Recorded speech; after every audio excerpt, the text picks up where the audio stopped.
그런데 모든 사람한테 다 효과가 있느냐? 그렇게 말씀드리기는 좀 어렵습니다. 사람에 따라서는 혈당이 이미 떨어진 상태에서 운동을 하게 되면 저혈당에 대해서 상당히 심한, 보다 더 민감하게 피로를 호소하는 사람들이 많이 있습니다. 그렇게 되면 어떻게 되죠? 자기가 달성할 수 있는 운동량은 상대적으로 더 적기 때문에 운동의 효과, 체중 감량의 효과는 오히려 더 사람에 따라서는 떨어질 수도 있는 것이죠. 또 공복 상태, 저혈당 상태에서 좀 장시간 운동을 하게 되면 어떤 문제점이 있냐면 근단백질이 분해되어서 그것이 에너지원으로 쓰여지기 때문에 근손실이 일어날 우려가 있습니다.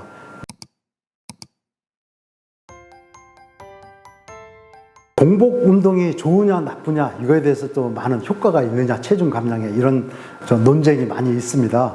그런데 생리적으로 보면 우리가 공복 상태, 특히 아침 공복 상태에서 운동을 하게 되면 혈당이 낮은 상태죠. 그리고 인슐린 수준도 굉장히 낮은 상태인 셈이죠. 그런 상태에서 운동을 하게 되면은 일단 여러 가지 지질을 분해하는 호르몬들의 분비가 굉장히 높아집니다. 그래서 코르티솔, 에피네프린, 성장 호르몬, 글루카곤 이런 호르몬들이 많이 분비되면서 지방 조직에서 지질 분해를 촉진하게 됩니다. 이렇게 분해된 지질이 운동하는 근육에서 연료로서 이용되게 되는 것이죠. 그래서 생리적인 측면에서 보면 공복 상태에서 운동을 하면은 보다 더 체중 감량에 효과적이다라는 점은 틀림이 없습니다.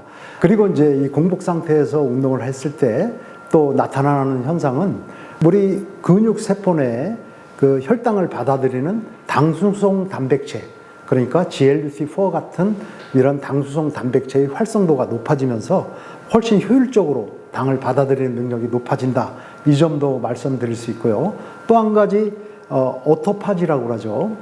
자가 포식 현상이라고 할 수 있는데 이런 공복 상태의 운동을 하게 되면은 상대적으로 좀 더 변성된 단백질이라든가 이런 것을 처리하는 그런 능력이 높아지고 체내 염증 수준도 낮춰주는 효과를 우리가 또 기대할 수가 있습니다. 그래서 이런 공복 운동이 장점을 가지고 있다. 이 점은 분명히 말씀드릴 수가 있습니다. 그런데 모든 사람한테 다 효과가 있느냐? 그렇게 말씀드리기는 좀 어렵습니다. 사람에 따라서는 혈당이 이미 떨어진 상태에서 운동을 하게 되면 저혈당에 대해서 상당히 심한, 보다 더 민감하게 피로를 호소하는 사람들이 많이 있습니다. 그렇게 되면 어떻게 되죠? 자기가 달성할 수 있는 운동량은 상대적으로 더 적기 때문에 운동의 효과, 체중 감량의 효과는 오히려 더 사람에 따라서는 떨어질 수도 있는 것이죠. 또 공복 상태, 저혈당 상태에서 좀 장시간 운동을 하게 되면 어떤 문제점이 있냐면 근단백질이 분해되어서 그것이 에너지원으로 쓰여지기 때문에 근손실이 일어날 우려가 있습니다. 물론 이건 이제 영양적인 보충이 잘 이루어져서 예방할 수는 있지만 상대적으로 그러한 문제점이 있다라는 점을 또 말씀드릴 수가 있겠습니다. 네, 교수님, 운동하다가 사실은 제일 걱정스러운 게 부상 방지인데요. 네. 교수님 책에 보니까 운동하면서 무릎이나 발목을 다쳤을 때 할인이라는 챕터가 있더라고요. 이걸 좀 자세히 설명 부탁드립니다. 네, 이제 생활 스포츠가 이게 활성화되다 보니까 굉장히 많은 분들이 운동을 하다 다치세요.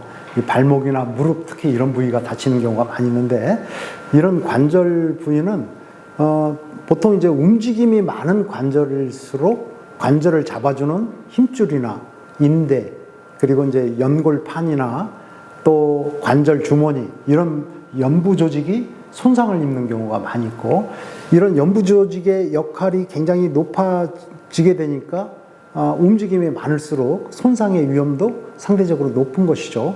특히 체중의 하중을 받는 부위, 발목이나 무릎 부위에 어떤 스트레스가 더 많이 가해지게 되고 또 부상을 입는 경우가 많이 있습니다. 그런데 이런 활동을 하다가 다쳐서 뭐 치료를 받고 또 수술 같은 것을 받고 하는데 그 이후의 과정을 굉장히 등한시하는 경우가 많이 있습니다. 왜냐하면 그렇게 수술이나 또는 어떤 치료를 받고 나서 통증이 사라지면 그것이 치료가 끝났다 생각하고 일상생활로 그냥 복귀하고 그런 경우가 많이 있는데 사실은 그런 통증이 사라지고 뭐 일상생활에 특별한 불편을 겪지 않는다고 해도 이미 한번 다친 그런 연부 조직은 상당히 약화된 상태가 된다는 걸 잊어서는 안 됩니다. 그래서 잊고 있다가 다시 그런 활동을 재개할 때는 더 쉽게 이렇게 손상되는 현상을 많이 볼 수 있습니다. 그래서 운동선수가 그런 부상을 당하면 일상생활뿐만 아니라 필드에 복귀하기까지 굉장히 체계적인 재활의 과정을 거치게 되죠. 근데 일반 사람도 마찬가지입니다. 그런 손상을 입게 되었을 때 그 손상된 부위의 기능이 완전히 회복될 수 있도록 체계적인 재활의 과정을 꼭 받으시라, 이런 점을 말씀드리고 싶습니다. 골프가 대부분 보면 좀 나이가 늦은 나이에 배우시는 분들도 많은데요. 사실 우리가 일상생활을 하면 신체를 전후, 앞뒤나 옆으로 움직이는 그런 형태의 움직임은 일상생활에서 많이 있지만 몸을 회전시키는 운동은 일상생활에서 거의 하지 않습니다.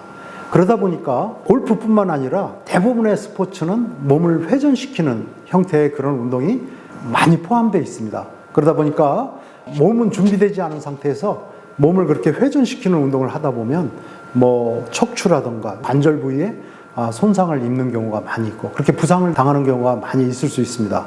그렇기 때문에 골프를 배우면서 골프를 할 수 있는 몸을 만드는 것이 정말 중요합니다. 예를 들어서 골프를 스윙하는 과정을 보게 되면 예를 들어서 허리의 부위는 상당히 안정성을 가진 상태에서 가슴 부위, 흉부라고 하죠. 이 가슴 부위의 가동성이 높은 상태로 몸의 회전을 시키는 그런 운동이라고 할 수 있는데, 대부분 보시면 코어 근육이 매우 약해져 있죠. 그래서 척추와 골반을 단단히 잡아주는 그런 근육들, 척추 세움근이라든가 허리 네모근이라든가 배 가로근, 횡격막, 이런 근육들이 매우 약해져 있기 때문에 척추 부위에 이 허리의 안정성은 떨어져 있습니다. 그리고 대부분 이제 앉아서 생활을 하기 때문에 이 흉부의 유동성, 이 가동성은 상당히 떨어져 있죠. 그러니까 이런 상태에서 이제 골프 스윙을 하루에 연습을 100번, 50번 이상 이렇게 계속 골프 스윙을 연습하다 보면 그러한 척추 부위나 또 골반, 이런 늑골이 금이 가기도 하고 또 어깨 부위에 손상이 오기도 하게 되는 것입니다. 그래서 제가 말씀드리고 싶은 것은 골프를 배우실 때 골프를 잘 할 수 있는, 그 움직임을 좋게 할 수 있는 그런 몸을 만드는데도 신경을 써서 그렇게 운동을 배우시는 게 운동을 보다 안정적으로 배우고 또 그 운동을 보다 더 잘할 수 있는 그런 방법이 될 수 있습니다. 그렇기 때문에 그런 점을 염두에 두고 운동을 배우시는 게 필요하시다, 이 점을 말씀드리고 싶습니다. 사실 우리가 운동할 때는 혈압이 올라간다는 건 다들 잘 아시죠? 이렇게 혈압이 높아지는 원인은 심장 활동이 커지면서 심박출량이라는 것이 이제 증가하게 되면서 혈압이 올라가게 됩니다. 그 이유는 활동하는 근육의 혈관도 확장되기 때문입니다. 그 혈관이 확장되니까 그 이상 올라가지는 않는 거죠, 혈압이. 그런데 이 혈관이 확장될 때 혈관 안쪽에 있는 혈관 내피세포라는 것이 있습니다. 이 혈관 내피세포에서 나이트릭 옥사이드, 즉 산화질소라고 하는 가스를 생성을 해서 혈관 벽을 이루고 있는 근육을 이완시켜서 혈관을 확장시키는 겁니다. 이렇게 이제 혈관이 확장되니까 혈압은 더 이상 올라가지 않고 그렇게 유지되게 되는 것입니다. 근데 운동이 끝난 다음에는 이제 심장 활동은 줄어들죠. 그러나 혈관은 확장되어 있는 상태가 유지되니까 혈압이 떨어진 상태가 한동안 유지되게 되는 것입니다. 이게 이제 운동이 끝난 다음에 나타나는 운동 유발성 저혈압이라고 이야기를 합니다. 근데 이러한 현상은 단기적으로도 좋은 인체 작용을 하지만 장기적인 효과 면에서도 상당히 좋은 현상이다, 이렇게 말씀드릴 수 있습니다. 즉 고혈압 환자분들은 혈관 내피세포의 기능이 떨어져서 이 산화질소를 생성하는 능력이 떨어져 있기 때문에 이런 운동을 했을 때 혈관이 쉽게 잘 확장되지 않죠. 그러니까 혈압이 훨씬 더 많이 올라가는 그런 현상을 보이게 됩니다. 그런데 우리가 운동을 반복적으로 적절한 운동을 경험함으로써 혈관 내피세포의 기능이, 즉 산화질소를 생성하는 혈관 내피세포의 기능이 어느 정도 개선된다. 그렇기 때문에 혈압을 보다 안정적으로 유지하는 데 더 도움이 된다. 이렇게 말씀드릴 수 있고요. 또 한 가지 운동을 할 때 좋은 점이 있는데요. 운동을 하게 되면 골수에서 순환 내피 기원세포라고 하는 이 세포를 만들어서 혈액종으로 내보내게 되는데, 이 세포가 혈액을 타고서 이렇게 순환을 하다가 이 내피세포가 손상된 곳이 있으면 그 내피세포 대신에 이 순환기원세포가 그 자리를 차지하게 되는 겁니다. 그래서 새롭게 손상된 혈관벽을 복구하는, 회복시키는 그런 효과가 나타나게 됩니다. 마치 우리가 화장실 타일벽이 뭐 깨졌거나 이랬을 때 새로운 타일로 교체해서 그걸 수리하지 않습니까? 마치 그런 것처럼 새로운 세포가, 순환 내피 기원세포가 그 새로운 타일의 역할을 해서 혈관벽을 다시 복구하는 그런 그 작용이 촉진되게 됩니다. 이게 혈관 내피세포가 손상된 상태로 그냥 방치될 경우에는 손상된 내피세포 부위에 콜레스테롤 같은 것이 침착되면서 이것이 이제 동맥경화가 가속화되는 그런 문제가 발생하게 되는 것이죠. 그래서 운동은 바로 그러한 측면에서 혈관을 건강하게 만드는 좋은 방법이다. 이 점을 말씀드리고 싶습니다. 교수님 제 핏 운동법에 보면 운동은 당뇨 환자에게 가장 좋은 생활 습관이다라는 챕터가 나오는데요. 이 부분에 대해서 설명 부탁드립니다.